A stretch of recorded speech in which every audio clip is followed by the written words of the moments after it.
নজিরবিহীন এক ঘটনা ঘটে গেছে। বৃষ্টিপাতে তলিয়ে গেছে মধ্যপ্রাচ্যের ৩ দেশ। ৭৫ বছরের মধ্যে এমন বৃষ্টি দেখেনি মরু অঞ্চলের মানুষ। পানির নিচে তলিয়ে গেছে শারজা, আবুধাবির মতো শহর। রানওয়ে ডুবে গিয়ে অচল অবস্থায় দুবাই বিমানবন্দর। তুমুল ঝড় হয়েছে। আকস্মিক বন্যায় একজন বাংলাদেশি সহ অন্তত ২০ জনের মৃত্যুর খবর আমরা পেয়েছি। নজিরবিহীন ঝড় বৃষ্টি আর বন্যার কবলে মধ্যপ্রাচ্য। ৭৫ বছরের রেকর্ড বন্যার সাক্ষী হলো সংযুক্ত আরব আমিরাত। তুমুল বৃষ্টি আর ঝড়ে অচল হয়ে পড়েছে দুবাই। পানিতে তলিয়ে যাওয়ায় বন্ধ রয়েছে বিশ্বের অন্যতম ব্যস্ত বিমানবন্দর। বাতিল করা হয়েছে ৫০০-র বেশি ফ্লাইট। এতে বিপাকে পড়েছেন কয়েক হাজার মানুষ।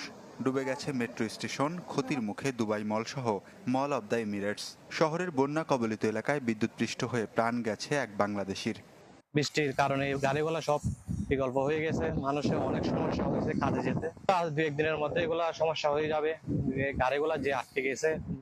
ভারী বৃষ্টির প্রভাব পড়েছে প্রতিবেশী বাহরাইনেও। এতে তলিয়ে গেছে বিস্তীর্ণ এলাকা। ঝড় ও শিলাবৃষ্টির পূর্বাভাস দিয়েছে দেশটির আবহাওয়া দপ্তর। বন্ধ রয়েছে শিক্ষা প্রতিষ্ঠান, শপিং মল সহ বহু বেসরকারি প্রতিষ্ঠান। সরকারি কর্মকর্তাদের বাসা থেকে কাজ করার নির্দেশ দেওয়া হয়েছে। আমিরাত ও বাহরাইনে আঘাত হানার আগে ঝড়ো বাতাস আর ভারী বৃষ্টির তাণ্ডব দেখেছে ওমান। যে দুর্যোগে দেশটিতে শিশুসহ প্রাণ গেছে বেশ কয়েকজনের। এখনও পানির নিচে তলিয়ে বহু এলাকা।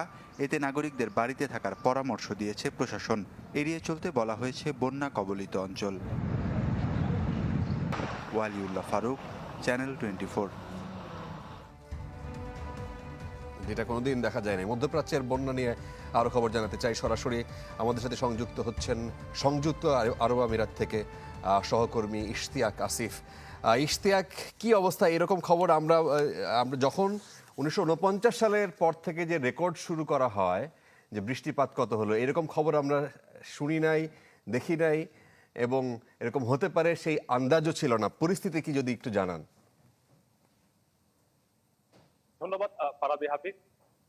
যেমনটি আপনি বলছিলেন, আসলে ৭৫ বছরের মধ্যে এটি হচ্ছে সব ধরনের রেকর্ড ভেঙে আসলে এটি প্রথম বন্যা যেটি সংযুক্ত আরব আমিরাতে হয়েছে। অর্থাৎ এই ধরনের বন্যা আর কখনো দেখেনি এখানের আমিরাত প্রবাসী, এবং আমিরাতেও এই ধরনের বন্যা কখনো হয়নি। আমিরাতের বিভিন্ন প্রদেশে আসলে যে প্রধান যে সড়কগুলো রয়েছে, একই সাথে বিভিন্ন প্রদেশের বিভিন্ন অঞ্চলগুলো আসলে অনেক ক্ষেত্রে আসলে বলা যায় মানুষ কাজে যেতে পারছে না, তলিয়ে গিয়েছে। এই ধরনেরই অবস্থা। আপনারা যদি দেখেন, আমার ঠিক পাশে আসলে রাস্তার ঠিক বিপরীতেই আমি দেখানোর জন্য অনুরোধ জানাচ্ছি।